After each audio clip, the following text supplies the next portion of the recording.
सारथी संस्थेची जबाबदारी आता उपमुख्यमंत्री अजित पवारांकडे आली। सारथी संस्थेचा कारभार आता नियोजन विभागाच्या अंतर्गत चालणार आहे। कॅबिनेट पुढे प्रस्ताव आणून याबाबत मंजुरी घेण्यात येणार असल्याचं अजित पवार यांनी स्पष्ट केलंय। संस्थेला 8 कोटींची मदत उद्या दिली जाईल अशी घोषणाही अजित पवार यांनी केली।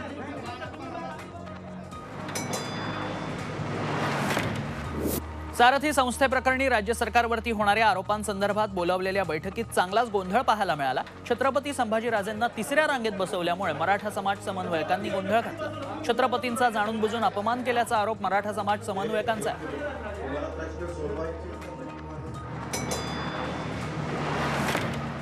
सारथी संस्थेच्या बैठकीत कोल्हापूरचे खासदार संभाजीराजे यांना दिलेल्या वागणुकीबाबत साताऱ्याचे आमदार शिवेंद्रराजे भोसले यांनी खंत व्यक्त केली आहे। संभाजीराजे हे शाहू महाराजांचे वंशज आहेत, त्यांच्याचबरोबर त्यांनी मराठा आरक्षणासाठी लढा देखील दिलेला आहे, त्यामुळे अशा व्यक्तीला ही वागणूक देणं योग्य नसल्याचंही ते म्हणाले।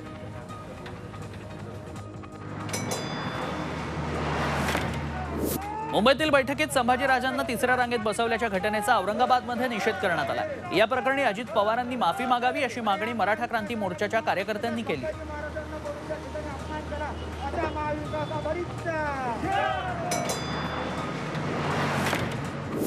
मराठा समाजाच्या आरक्षणाबाबत आणि प्रलंबित मागण्यांबाबत आज मराठा क्रांती मोर्चाची पत्रकार परिषद झाली। याचिकाकर्ते राजेंद्र दाते पाटील यांनी आदित्य शास्त्री यांच्या विरोधात हस्तक्षेप याचिका दाखल केली आहे। घटनापीठासमोर आरक्षणाची सुनावणी घ्यावी या मागणीला दाते पाटील यांनी विरोध केला।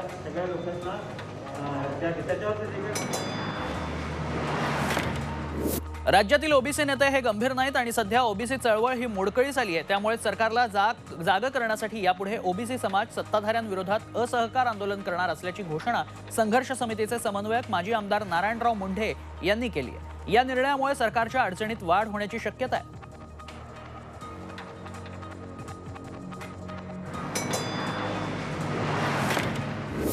वन विभागाच्या आणि त्यालगतची ई क्लास तसंच एफ क्लास जी जमीन शासनानं धनगरांना लीजवर द्यावी, मेंढपाळांना जंगलातनं हाकलणाऱ्या वनाधिकाऱ्यांवरती गुन्हे दाखल करावे, तसंच इतर मागण्यांसाठी धनगर समाजानं अमरावती जिल्हाधिकारी कार्यालयावरती काठी घोंगडी मोर्चा नेला। यावेळी धनगरांनी पालकमंत्री यशोमती ठाकूर यांना घोंगडी काठी देऊन आपल्या मागण्या मांडल्या।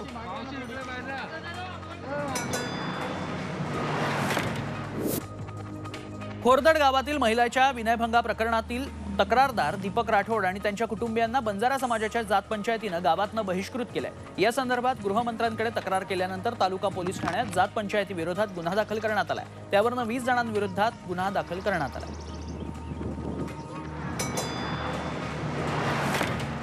नांदेडमध्ये कोरोना बाधितांची संख्या झपाट्यानं वाढत असल्यामुळे लॉकडाऊन करावा लागेल असा इशारा जिल्हाधिकाऱ्यांनी दिलाय। गेल्या 4 दिवसात 87 रुग्ण वाढल्यानं प्रशासनाची चिंता वाढली आहे। ब्रेक द चेन मोहीम राबवताना प्रशासनानं नियमांची कडक अंमलबजावणी सुरू केली आहे। औरंगाबादमध्ये उद्यापासून 10 दिवसांचा लॉकडाऊन घेतला जाणार असल्यामुळे आज नागरिकांनी बाजारात खरेदीसाठी मोठी गर्दी केली। यावेळी सोशल डिस्टन्सिंगचा पुरता फज्जा उडाला, मात्र यामुळे कोरोनाचा धोका वाढण्याची भीती निर्माण झाली आहे। धुळे शहरात लॉकडाऊनसाठी आंदोलनाची वेळ आणू नका असा सज्जड दम भाजपनं स्थानिक प्रशासनाला दिलाय। महाआघाडी सत्तेत असलेल्या ठिकाणी कोरोना रुग्ण वाढल्यावर लॉकडाऊन केला जातोय, मात्र भाजपाची सत्ता असलेल्या धुळे शहरात रुग्णसंख्या झपाट्यानं वाढत असूनही लॉकडाऊन केला जात नाही असा आरोप भाजप नगरसेवकांनी केलाय। बुलढाण्यातील धाड मार्गावरील कोविड सेंटरमधनं पीपीई किट रस्त्यावरती फेकल्याचा एक धक्कादायक प्रकार उघडकीस आलाय। पावसाच्या पाण्यामुळे कोविड सेंटरमध्ये वापरलेल्या पीपीई किट नागरिकांच्या घरासमोर वाहून आल्यात। वापरलेल्या पीपीई किट रस्त्यावरती आल्यानं नागरिकांमध्ये भीतीचं वातावरण आहे।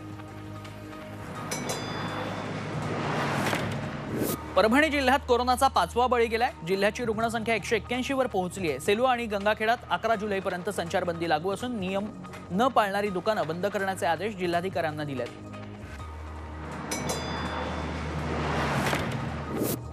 सगळीकडेच निराशेचं वातावरण असताना सांगलीतनं एक चांगली बातमी आहे। शिराळा तालुक्यातील मणदूर इथल्या एका 100 वर्षांच्या आजोबांनी कोरोनावरती मात केली आहे। मिरज कोरोना रुग्णालयातनं त्यांना आज डिस्चार्जही देण्यात आलाय। रुग्णालयातल्या डॉक्टर आणि कर्मचाऱ्यांनी टाळ्यांच्या कडकडाटात त्यांना निरोप दिलाय।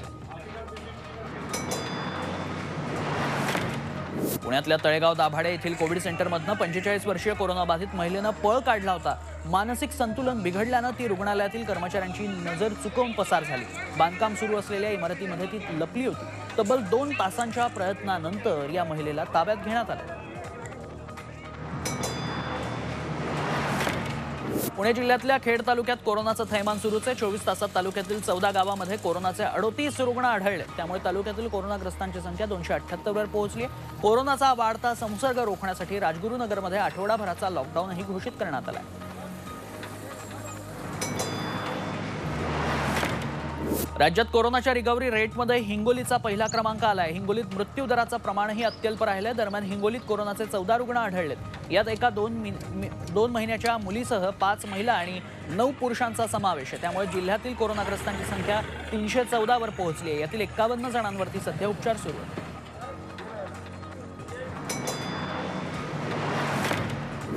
चंद्रपूर गडचिरोलीच्या मध्यवर्ती असलेल्या चिचपल्ली येथील बांबू संशोधन आणि प्रशिक्षण केंद्रात लेग प्रेस सॅनिटायझर यंत्राची निर्मिती करण्यात आली आहे। कारागीर किशोर गायकवाड यांनी याचं डिझाईन तयार केलंय। चंद्रपुरातील बचत गटाच्या महिला याची निर्मिती करतात। राज्यभरातून याला मागणी येत असून पर्यावरणपूरक स्वयंरोजगाराचं साधन म्हणून याकडे पाहिलं जात आहे। घरकाम करणाऱ्या महिलांकडून जबरदस्तीने कर्ज वसुली करणाऱ्या कर्मचाऱ्यांना चापकाचे फटके खावे लागले। सांगलीतील मिरजेत हा प्रकार घडलाय। लॉकडाऊनमुळे घरकाम करणाऱ्या महिलांना कर्जाचे हप्ते भरता येत नव्हते, मात्र तरीही मायक्रो फायनान्सच्या अधिकाऱ्यांकडून कर्ज वसुली सुरू होती। त्यामुळे शेतकरी संघटनेच्या कार्यकर्त्यांनी या कर्मचाऱ्यांना चापकाचे फटके मारत हुसकावून लावले। पुणे जिल्ह्याच्या शिरूर आंबेगाव तालुक्यातील अनेक गावांना आज वादळी वाऱ्यासह जोरदार पावसानं झोडपलंय। हा पाऊस खरीपाच्या पिकांना वरदान ठरणार आहे, मात्र वादळी वाऱ्यानं शेतकऱ्यांच्या ऊस आणि फळबागांचं काही प्रमाणात नुकसान केलंय।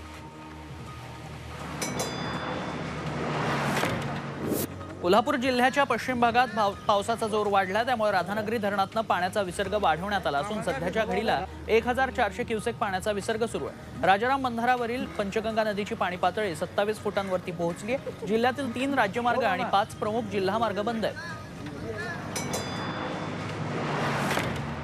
मुसळधार पावसामुळे नाल्याला आलेल्या पुरात शेतकऱ्यांची 4 जनावरं वाहून गेली आहेत। कोल्हापूर जिल्ह्यातील इथं ही घटना घडली आहे। संदीप मिटके या शेतकऱ्याची ही जनावरं होती। 2 म्हशी, 1 पारडी आणि 1 रेडकू अशा 4 जनावरांचं यात समावेश आहे। जनावरांना चारून परत आणताना ही दुर्घटना घडली आहे। त्यामुळे शेतकऱ्याचं मोठं नुकसान झालं। महावितरणाकडे मनुष्यबळ कमी पडत असल्यानं डॉक्टर नानासाहेब धर्माधिकारी प्रतिष्ठान यांच्या मदतीनं धावून आले। प्रतिष्ठानचे कार्यकर्ते श्रीवर्धन तालुक्यातील दुर्गम डोंगराळ भागात काम करतात। विजेचे खांब वाहून नेणं, ते उभे करणं, तारांची जोडणी करणं अशी अवघड कामांमध्ये महत्त्वाची भूमिका ते बजावतात।